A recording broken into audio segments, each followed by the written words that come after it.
بسم الله الرحمن الرحیم. سلامونه احترامات. ډیر په خفګان سره خبر در کوم او په لور کورم کوزو کرمه متخوزه کې موټر ګولې بلاست شوی ده یا بم بلاست شوی ده. هغه په نتیجه کې 15 مشمون زخمیان دي او درې په حق رسیدلې دي. الله تعالی د یو کور ولته صبر وکړي، یغه والدینو ته، یغه ټول کور ولته. خو اوس پښتنه دغه ده خو د پښتنې کول چوګ نشته. پښتنه دغه ده څه ویلې وشوله، څنګه وشوله، په دې لکه بنتي داسې واقعیا ویلې رغلله.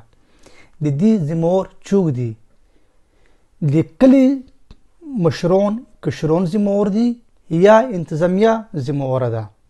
باید په دې منته د خبرې وکړل شي، باید کوم دی لکه ځوانون دي هغه د راپوچیږي، هغه د مسول په دې منته خبرې وکړي چې آیا د دې ذمور چوک دي.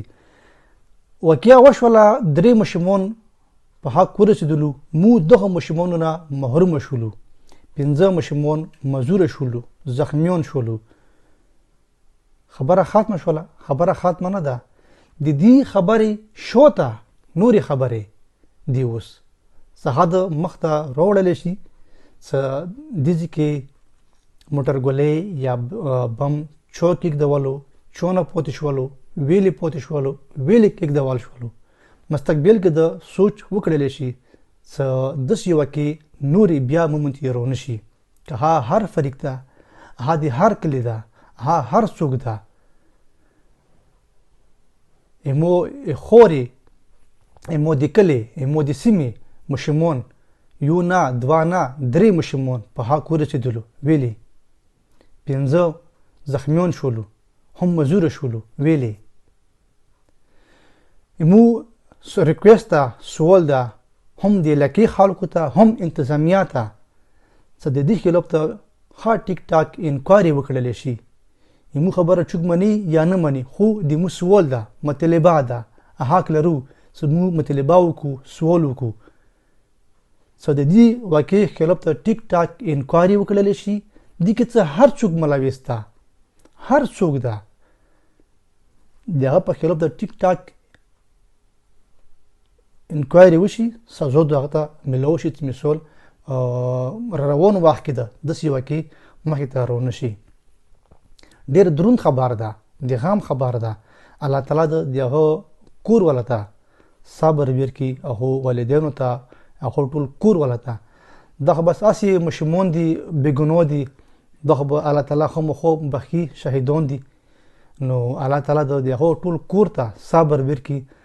او باید مو اټول زه نه خلم چوک، خو باید مو ټول مثال د علاقې دپاره، د امن دپاره خبره وکړو او د امن دپاره راپوڅېږو او د امن دپاره صحیح منو سره ښه ټیک ټاک صحیح منو سره اواز اوچت کړو، منډه ترړه وکړو چې د په علاقې باندې امن راشي او پر روان وخت کې داسې واقعي مخې ته رونه شي. ډېر زور غواړي چې مثال په یوه کلي کې، واړه کلي کې 3 مشمون مطلب په حق رسیږي، 15 مشمون مزوره کېږي، زخمیان کېږي. دا ډېر زور غواړي، خو دا هغه ته ډېر زور ورکوي چې چې کور کې دا غم شوی وي. نو باید چې دا غم مو ټول کورمیول چې دا غم مو خپل غم وګڼو، چې د دې لپاره ښه ټیک ټاک اواز اوچت کړو چې مثال پر روان وخت کې داسې واقع مخې ته نه شي رو. یقینا ډېر خفه شولو. الله تعالی د هغو کور ورته صبر ورکړي او الله تعالی د نور خیر وکړي. مننه.